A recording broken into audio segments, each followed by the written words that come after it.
এজন প্ৰাক্তন মুখ্যমন্ত্ৰীৰ ল'ৰা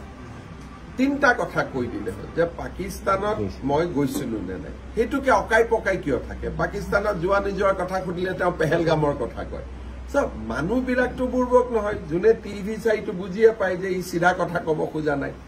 সব 15 দিন পাকিস্তানত থাকি অহাটো হয় নে ইমান ধুনীয়াকৈ নামাজ পঢ়িব ক'ত শিকিলে আমাৰ অসমত আৰু ভাৰততো ট্ৰেইনিং ইনষ্টিটিউট নাই সো 15 দিনতে নামাজ পঢ়ি আহিলে নেকি আপোনাৰ পত্নীয়ে পাকিস্তানৰ এনজিঅ'ৰ পৰা দৰমহা লৈ ভাৰতত যদি কাম কৰে তাতকৈ পাকিস্তানী এজেণ্ট বুলি আৰু কিবা ডাঙৰ প্ৰমাণ লাগে নেকি মই কাম কৰিছো ভাৰতত মোৰ দৰমহা আহিছে পাকিস্তানৰ পৰা তাৰ বাদে আৰু কি লাগে লাষ্টত মই ইমান দিন আৰু এটা কথা নোকোৱাকৈ ৰাখিছিলো যে আপোনাৰ পত্নীৰ নাগৰিকত্ব কি আছে কি নাই বাদ দিয়ক আপোনাৰ ল'ৰা আৰু ছোৱালীটোৰ নাগৰিকত্ব কি এই কথাটো আপুনি ৰাইজক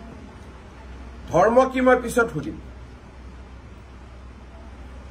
মোৰ সন্দেহ আছে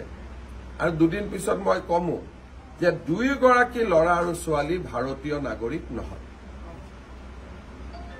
আৰু এইটো মই মুখ্যমন্ত্ৰী হিচাপে কৈ আছো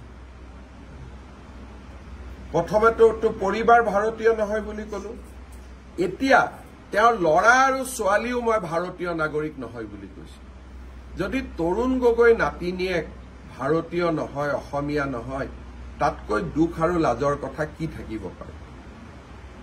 মই এই অভিযোগটো আজি কৰিছো অলপমান মোকো সময় লাগিব প্ৰমাণ আনিবৰ কাৰণে কিন্তু মই কৈছো ৰিক্স লৈ কৈছো কিন্তু প্ৰমাণ ছেপ্টেম্বৰৰ ভিতৰত আহিব আৰু 10 ছেপ্টেম্বৰত মই প্ৰমাণ সহকাৰে দিম আৰু মুখ্যমন্ত্ৰী আসনৰ পৰা মই এটাও অসত্য কথা ক'ব নোৱাৰো মই আজি অসমৰ মুখ্যমন্ত্ৰী যদি পাকিস্তানে মোক দৰমহা দি থাকে মই পাকিস্তানৰ এজেণ্ট হলো নে নাই তাতকৈ আৰু কিবা প্ৰমাণ লাগে নেকি নিলজ্জ মানুহে ইয়াতকৈ বেছি প্ৰমাণ খুজিব তেওঁলোকে কৈছে আপুনি কৰিব লাগে না মই